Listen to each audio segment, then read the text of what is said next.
बिस्मिल्लाहिर्रहमानिर्रहीम। अस्सलाम वालेकुम। आज हम बात करेंगे दो अहम इशूज़ के हवाले से पाकिस्तान तहरीक इंसाफ़ की ख़वातीन कारकुनान की जो ज़मानतें थीं लाहौर हाई कोर्ट में, वो आज ख़ारिज कर दी गई हैं। उसकी तफसील मैं आपके साथ शेयर करूँगा। साथ हम बात करेंगे पाकिस्तान तहरीक इंसाफ़ के रहनुमा की गैर कानूनी हिरासत से मुतल्लिक अदालत की जानिब से पुलिस एहलकारों को जो भी गैर कानूनी हिरासत में मुलव्वस हैं उनको गिरफ़्तार करने का हुक्म दे दिया गया है हाई कोर्ट की जानिब से। उसके ऊपर भी हम तफसीलन बात करेंगे। सबसे पहले मैं आपको बताता चलूँ कि जिस मुकदमे में गिरफ़्तार किया गया है, और ये मुकदमा परवेज़ इलाही के ख़िलाफ़ 18 मार्च को, जिस दिन इमरान खान ने अदालत में पेश होना था, और तोशा खाना केस में जिस दिन जुडिशल कम्प्लेक्स में इमरान खान पर हमला हुआ था और फिर मुकदमा भी इमरान खान के ख़िलाफ़ दर्ज हुआ था। और आपको याद होगा वो तोशा खाना की फ़ाइल गाड़ी में गई थी जो हाज़िरी लगवाने के लिए, और फिर फ़ाइल गुम हो गई थी। वो 18 मार्च का जुडिशल कम्प्लेक्स हमला केस जिसमें इमरान खान की ज़मानतें कन्फर्म हो चुकी हैं, उस मुकदमे में इमरान खान के साथ नामज़द किया गया है नामालूमों में, जो 18 मार्च को FIR दर्ज हुई थी थाना CTD में 3/2023। उसमें जो नामालूम रखे गए थे 5 माह के बाद, तकरीबन 5 माह के बाद परवेज़ इलाही को नामालूमों में शामिल किया गया है और मुकदमे में उनका नाम शामिल किया गया है। अब मैं हैरान होता हूँ कि हमारे मुल्क का निज़ाम कैसे तबाही की तरफ जा रहा है कि 5 माह बाद किसी को नामज़द किया जाता है। और अभी जब मैं आपके सामने लाहौर हाई कोर्ट का आज की जो पाकिस्तान तहरीक इंसाफ़ की ख़वातीन हैं कारकुनान, उनकी ज़मानतों के केस की तफसीलात रखूँगा तो मज़ीद जो चीज़ें वो आपके सामने आएंगी। दूसरी जानिब बहावलपुर यूनिवर्सिटी जो स्कैंडल था, उसमें जो चीफ़ सिक्योरिटी ऑफिसर थे एजाज शाह, उनकी लाहौर हाई कोर्ट ने ज़मानत मंजूर कर ली है। और हाई कोर्ट में इस्लामी यूनिवर्सिटी जिनसी हरासगी और मनशियात केस के मुलज़िम की दरख्वास्त ज़मानत पर समाअत हुई, और दरख्वास्त पर समाअत जस्टिस मोहम्मद तारिक नदीम साहब ने की और पुलिस ने मुलज़िम को अदालत में पेश किया। जस्टिस मोहम्मद तारिक नदीम ने एजाज की ज़मानत मंजूर कर ली और chief security officer Ejaz Shah को सेंट्रल जेल से रिहा कर दिया गया। चूँकि वो बड़े ऑफेंस का मुलज़िम था, उसके ख़िलाफ़ इल्ज़ाम ये था कि यूनिवर्सिटी की स्टूडेंट्स को ब्लैकमेल करना और उनके वीडियोस बनाना, और फिर ये बात भी सामने आई थी कि वो यूनिवर्सिटी की बाहर की कोई ख़वातीन थी जिनकी वीडियोस वगैरह उनके पास थी, जो भी था। लेकिन चूँकि उसका जुर्म ये नहीं था कि वो पाकिस्तान तहरीक इंसाफ़ का कारकुन या रहनुमा है या वो इमरान खान के साथ डट के खड़ा है, इस वजह से अगर एक मुकदमे में ज़मानत हो जाए तो फिर उस मुकदमे में ज़मानत के बाद दोबारा उनकी जो रिहाई है वो हो जाती है और किसी और मुकदमे में गिरफ़्तार नहीं किया जाता, चूँकि वो पाकिस्तान भले जितना बड़ा मुलज़िम है, चूँकि वो पाकिस्तान तहरीक इंसाफ़ का रहनुमा नहीं है। दूसरी जानिब जो अहम पेशरफ सामने आई है वो है 100 मिलियन स्कैंडल केस में पाकिस्तान तहरीक इंसाफ़ के रहनुमा डॉक्टर बाबर अवान की ज़मानत मंजूर की गई है।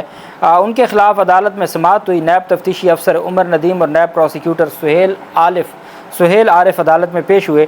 डॉक्टर बाबर अवान भी अदालत में पेश हुए। तफ्तीशी अफसर उमर नदीम ने अदालत में कहा कि डॉक्टर बाबर अवान के ताहाल कोई ये भी 190 मिलियन पाउंड स्कैंडल केस में इमरान खान के शरीक मुलज़िम इनको बनाया गया था।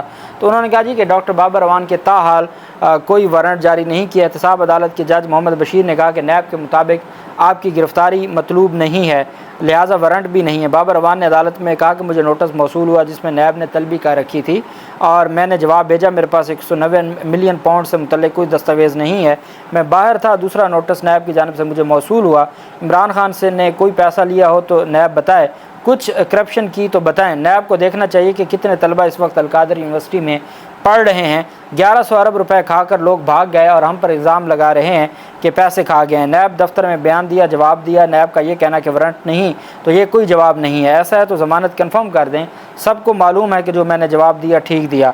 नैब प्रोसिक्यूटर ने अदालत में बताया कि बाबर अवान को सिर्फ बतौर गवाह बुलाया गया था, वारंट गिरफ़्तारी नहीं है। तफ्तीशी अफसर मियाँ मोहम्मद उमर नदीम का बयान एहतसाब अदालत में जमा करवा दिया गया। बाबर अवान ने कहा कि नैब ने मेरा जवाब भी बतौर गवाह मौसूल किया हुआ है। नैब से पूछे मेरे खिलाफ सबूत है, सबूत दिखाएं, अभी ज़मानत वापस लेता हूँ, नैब के साथ चलता हूँ। मुझे नैब से कोई गिला शिकवा नहीं है, इनकी मजबूरियाँ मुझे मालूम हैं, इनको तजवीज़ देता हूँ कि जेहलम जाकर एक बार देख लें। एहतसाब अदालत ने तफ्तीशी अफसर के बयान की रोशनी में बाबर अवान की दरख्वास्त ज़मानत को निपटा दिया और अदालत ने कहा कि जब उन्होंने बयान दे दिया कि उन्होंने आपको बतौर मुलज़िम नहीं बतौर गवाह बुलाया हुआ था, तो उसके बाद आपके मज़ीद आपको इस केस में पेश होने की ज़रूरत नहीं है। दूसरा जो अहम पेशरफ सामने आई है वो लाहौर हाई कोर्ट में इमरान खान की अहलिया बुशरा बेगम की दरख्वास्त पर समाअत हुई।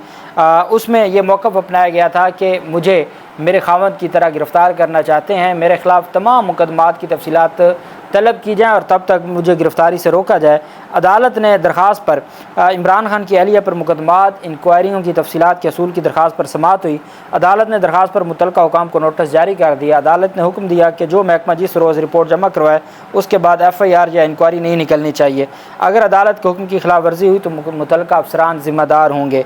ला अफसरान मुतल्लिक़ा हुकाम से तफसीली रिपोर्ट पेश करने को यकीनी बनाएँ। अदालत ने दरख्वास्त की समाअत आइंदा हफ्ते तक मुलतवी कर दी। जस्टिस आलिया नीलम ने इमरान खान की अहलिया बुशरा बीबी की दरख्वास्त पर समाअत की और अदालत ने उनकी गिरफ़्तारी से भी रोकने का हुक्म दिया और साथ अगले हफ्ते के लिए तमाम तफसीलात भी तलब कर लीं और अदालत की जानिब से कहा गया कि तमाम तफसीलात जमा करवाई जाएँ। जबकि दूसरी जानिब जो अहम पेशरफ सामने हुई है वो है पंजाब हुकूमत को चीनी की कीमतें मुकर्रर करने के केस में ये अहम पेशरफ सामने आई है। आप जानते हैं कि पंजाब हुकूमत ने चीनी की कीमत मुकर्रर की थी। निगरान पंजाब हुकूमत ने 100 रुपये, ये निगरान हुकूमत के नोटिफिकेशन को चीनी माफिया ने चैलेंज कर दिया। जस्टिस शाहिद करीम साहब की जानिब से, लाहौर हाई कोर्ट के जज साहब हैं, उनकी जानिब से अगर तो हमारी अदालतें अपने दायरे अख्तियार में रहें, इन्हीं अदालतों के पास जब जाते हैं कि निगरान हुकूमत 90 दिन के लिए थी और वो 7 माह से बैठी है, तो अदालतें उन केसेस पर तो हाथ नहीं डालती। लेकिन जैसे ही ऐसा कोई नोटिफिकेशन जारी कर देती हैं जो आवाम की फलाह बहबूद के लिए होता है, अगर 100 रुपये का चीनी के किलो की कीमत, सरकारी कीमत मुकर्रर हो जाती तो आज ये 200 पर ना पहुंचती। और साथ जो ये कहा गया था कि चीनी की कीमतों के हवाले से या चीनी की जो पैदावार है या बैरून मुल्क भेजी जाती है या इंपोर्ट एक्सपोर्ट है, उसके ऊपर जो पंजाब हुकूमत का चेक एंड बैलेंस है उससे भी रोक दिया गया था। और आज मैंने देखा आमिर मीर के प्रोग्राम में सारा मलबा डाल दिया गया जस्टिस शाहिद करीम पर और जस्टिस अनवार हुसैन पर, अता तारड़ और मुस्लिम लीग नून की जानिब से कि इन 2 जजेस के फ़ैसलों की वजह से चीनी की कीमतें बढ़ी हैं।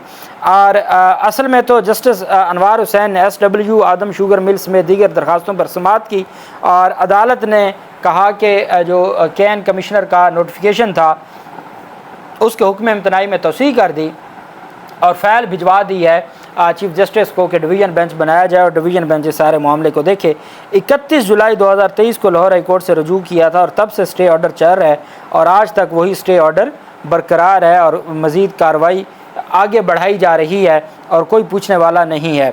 जबकि दूसरी जानिब Saqib Nisar audio leak case में, जिसमें जस्टिस बाबर सत्तार साहब ने 4-5 सवालात उठाए थे कि कौन ऑडियो रिकॉर्ड करता है, कौन लीक करता है, क्या इसकी इजाज़त दी जा सकती है, क्या प्राइवेसी का जो हक़ है उसको इस तरीके से सलब किया जा सकता है। मुख्तलिफ सवालात उठाए थे। इत्तेज़ाज़ अहसन साहब, मखदूम अली खान साहब और सीनियर वकला को इसमें कोर्ट का अदालती मुआवन मुकर्रर किया था। अब उसमें साकिब निसार के बेटे को बुलाया था पार्लियामेंट की स्पेशल कमेटी ने, उस पर स्टे ऑर्डर जारी कर दिया था बाबर सत्तार साहब ने, तो उसके बाद मामला रुक गया। लेकिन आज तक वफाकी हुकूमत 4 माह हो गए हैं, वफाकी हुकूमत जवाब नहीं दे सकती, चूँकि वफाकी हुकूमत के पास जवाब नहीं है। उनको पता है बाबर सत्तार साहब इस मामले पर तगड़ा एक्शन ले लेंगे और ये जो आए रोज़ तमाशा लगा रहता है ऑडियोज़ वीडियोज़ का, तो ये हमेशा के लिए बंद हो जाएगा।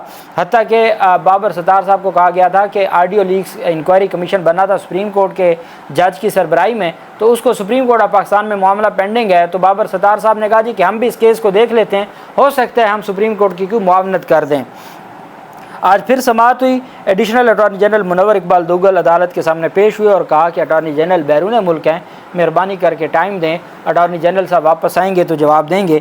अदालत ने आखिरी मौका दिया कि 15 सितंबर तक या आप अपना जवाब जमा करवा दें या फिर अदालत जो भी आइन और कानून के मुताबिक होगा, चूँकि तहरीरी तौर पर अदालत में जवाब जमा करवा दिया गया है जो अदालती मुआवनीन की जानिब से, तो अदालत ने कहा कि अदालत फिर आइन और कानून के मुताबिक फ़ैसला कर देगी। जस्टिस आलिया नीलम साहबा की सरबराही में 2 रुकनी बेंच ने पाकिस्तान तहरीक इंसाफ की ख़वातीन कारकुनान की दरख्वास्त ज़मानतों पर समाअत की। जस्टिस आलिया नीलम साहबा के साथ जस्टिस अजद जवेद गुराल साहब थे। जैसे ही 2 रुकनी बेंच ने समाअत शुरू की तो स्पेशल प्रोसिक्यूटर ने कहा कि जी ये दरख्वास्तें गैर मौसर हो गई हैं, क्योंकि इन FIRs में नई दफ़ात आ गई हैं।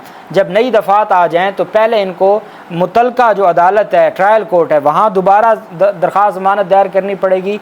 अगर वहाँ खारिज होती है फिर ये हाई कोर्ट आ सकते हैं। इस तरीके से डायरेक्ट हाई कोर्ट ये नहीं आ सकते, चूँकि FIR में नई दफ़ात शामिल कर दी गई हैं और वो उसमें इनका जिस्मानी रिमांड भी हो चुका है और उसमें तफ्तीश जारी है और अभी उसमें तफ्तीश मुकम्मल नहीं हुई।